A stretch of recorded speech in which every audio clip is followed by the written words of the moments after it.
Bonjour, bonjour. Je vous ai demandé, selon vous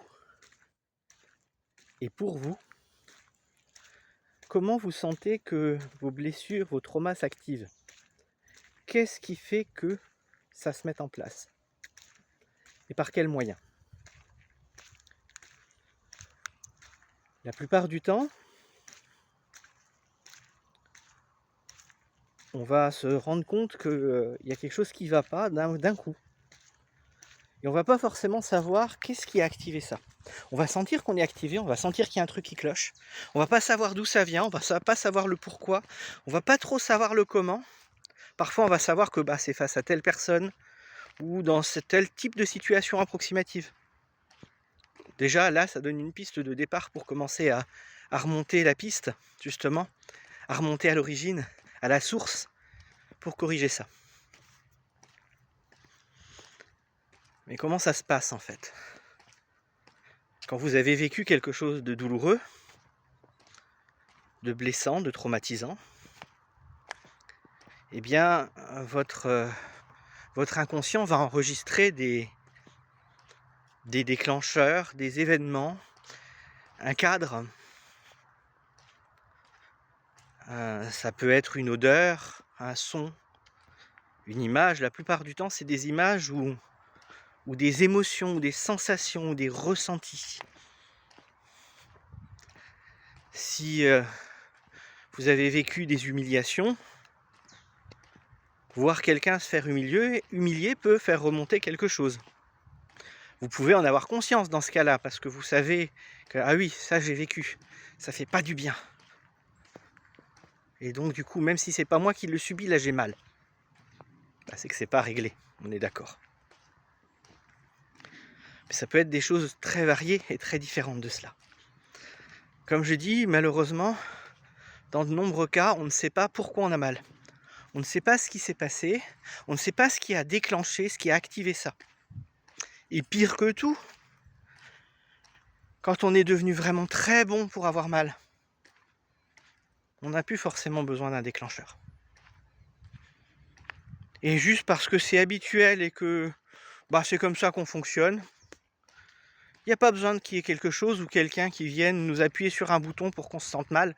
On va le faire tout seul, comme des grands. En bon masochiste qu'on est.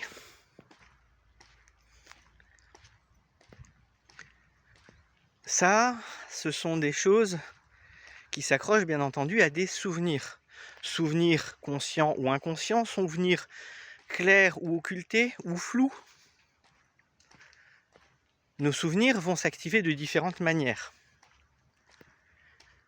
Ça peut être effectivement des images. Le plus courant, je vois une scène, ça me rappelle une scène visuellement, il y a une transposition dans nos perceptions et hop, ça fait mal. Mais il n'y a pas que ça. Et surtout, il y a des personnes qui ont du mal à visualiser, qui n'ont pas forcément d'image. Que ce soit parce que les images sont trop douloureuses, ou parce que c'est pas leur fonctionnement, parce que c'est pas leur perception la plus active. Dans ce cas-là, ça peut être un son, une voix, une fréquence. Par exemple, j'ai eu le cas d'une personne qui avait des problèmes avec les cris des enfants. Et ça a fait remonter des choses à sa vie passée et même à sa vie d'enfance, qui a permis d'identifier la problématique autrement qu'avec les images de ce pourquoi elle était venue à la base.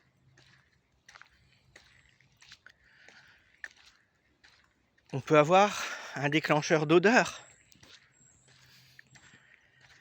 Une odeur qui vous rend mal à l'aise, vous ne l'identifiez pas forcément, parce que pour une raison ou une autre, votre inconscient l'a occulté.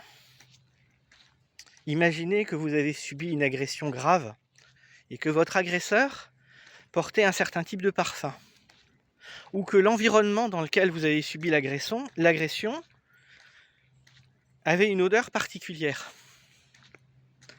À chaque fois que vous allez vous retrouver face à cette odeur, vous allez vous sentir mal, angoissé, stressé, anxieux, sans comprendre forcément pourquoi. Surtout si vous avez oublié et mis cette odeur sous le tapis. Bien identifier cette odeur et travailler sur cette odeur peut permettre de remonter justement à l'origine, le trauma qui est lié à ça, l'agression par exemple dans cet exemple. Et donc, vous en libérer. Ce qui fait que finalement, cette odeur, même si effectivement elle ne sera pas forcément plus agréable, elle va plus systématiquement vous déclencher un trauma, voire peut-être même plus jamais. Donc fini les tachycardies, les angoisses, les stress, sans savoir d'où ils viennent. J'aime pas cette odeur, je sais pourquoi. Voilà, c'est tout.